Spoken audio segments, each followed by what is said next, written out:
आप सभी लोगों का मेरे YouTube चैनल पर हार्दिक स्वागत है। गीता के अंदर निष्काम कर्म की बात आई है। जब हम निष्काम कर्म की बात करते हैं तो दो सिचुएशन क्रिएट होती है।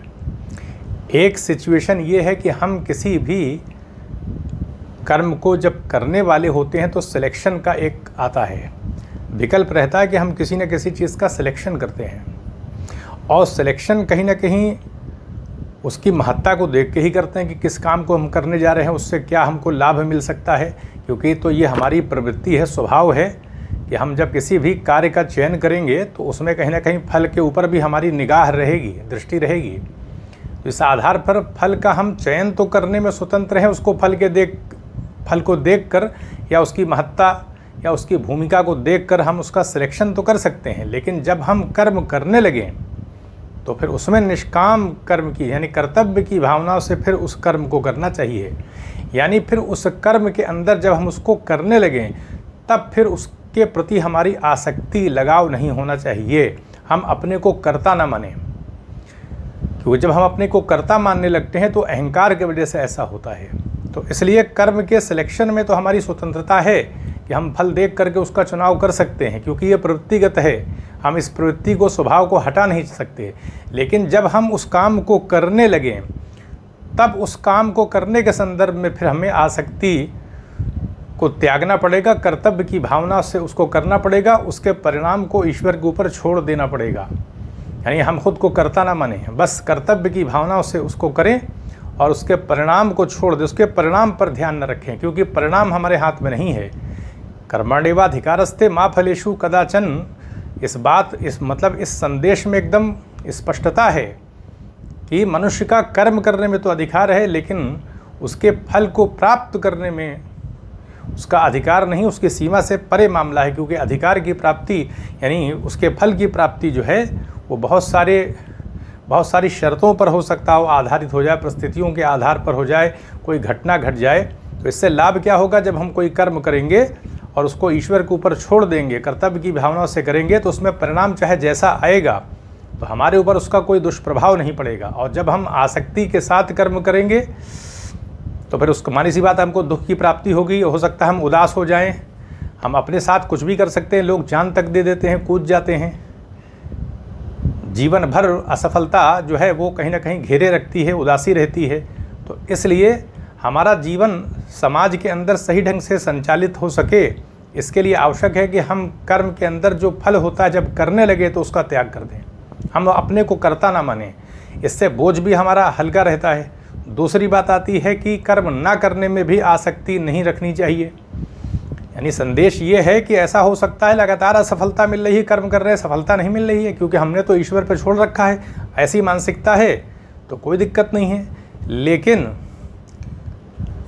इससे विपरीत स्थिति दिखाई पड़ती है। यानी जो लोग कर्म के अंदर आसक्ति रख के कर्म करते हैं वो तो कहीं ना कहीं उदास हो जाते हैं। उसका परिणाम क्या निकलता है कि फिर अकर्मण्यता घेर लेती है, कोई काम नहीं करते, उदासी आ जाती है, आलस्य में चले जाते हैं, यानी फिर भागने लगते हैं, वो दायित्व को उठाते नहीं, निरंतर संघर्ष नहीं करते, निरंतर कर्म नहीं करते। क्योंकि कभी कभी लगातार प्रयास किए जाने पर सफलता मिलती है, कठिनाइयों के बाद। जैसे कि एडिसन ने बल्ब का आविष्कार किया था तो कितनी असफलताओं का सामना करने के बाद वो अपने लक्ष्य की सिद्धि कर सके थे।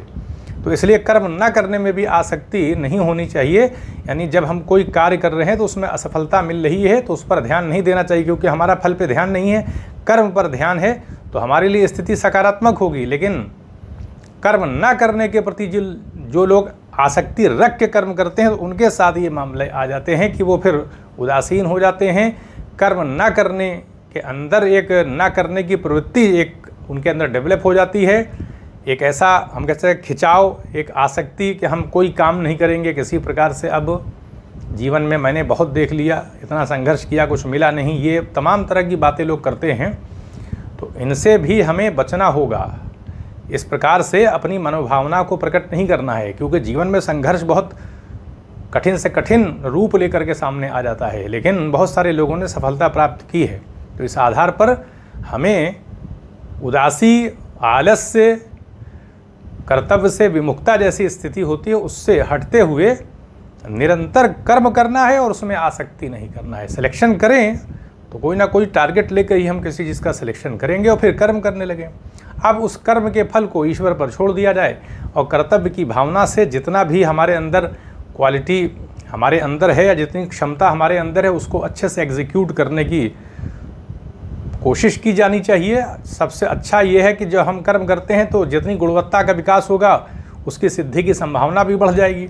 अब वो हम कैसे उस विषय के अंतर्गत अपने अंदर सिद्धि कर सकते हैं, क्वालिटी को डेवलप कर सकते हैं, इसके लिए चिंतन मनन, परिस्थितियों पर ध्यान, अपने व्यवहार आचरण, इन सब पर हमको ध्यान रखते हुए निरंतर कर्म करते हुए असफलता मिल रही है उसके बाद भी हमें कर्म करते रहना है। लोक कल्याण की भावना अगर रख करके कर्म करेंगे तो कहीं ज़्यादा स्थिति हमारे लिए सकारात्मक हो सकती है। इसलिए कर्म को अपने ऊपर प्रेषित करने से बेहतर है कि हम लोक कल्याण की, समाज की भलाई की दृष्टि से कोई कर्म करेंगे तो इस प्रकार की इस परिस्थितियों से दो चार नहीं होंगे। तो इसलिए गीता का एकदम संदेश स्पष्ट है कि जो लोग इस रास्ते पर चलेंगे उनको तो लाभ होगा, लेकिन जो लोग नहीं चलेंगे उनको लाभ नहीं मिलेगा। क्योंकि कर्म के फल में आसक्ति रखना, अपने को कर्ता मानना नहीं कि हम लेके ही रहेंगे, तो फिर इस प्रकार के लोग अक्सर दिखाई पड़ता है कि जब सफलता नहीं मिलती है तो ग्लानि आ जाती है, असंतोष पैदा हो जाता है और जीवन को भी कुछ लोग समाप्त कर लेते हैं। तो इन परिस्थितियों से बचाने के लिए ही कोई संदेश दिया जाता है, वो सार्वभौमिक होता है, यूनिवर्सल होता है संदेश सभी के लिए। तो कोई भारत के संदर्भ में नहीं है बल्कि ये वैश्विक संदर्भ में संदेश है। तो यहीं पर अनुमति दें, चैनल को सब्सक्राइब भी करें, शेयर भी करें। आप सभी लोगों का बहुत बहुत धन्यवाद।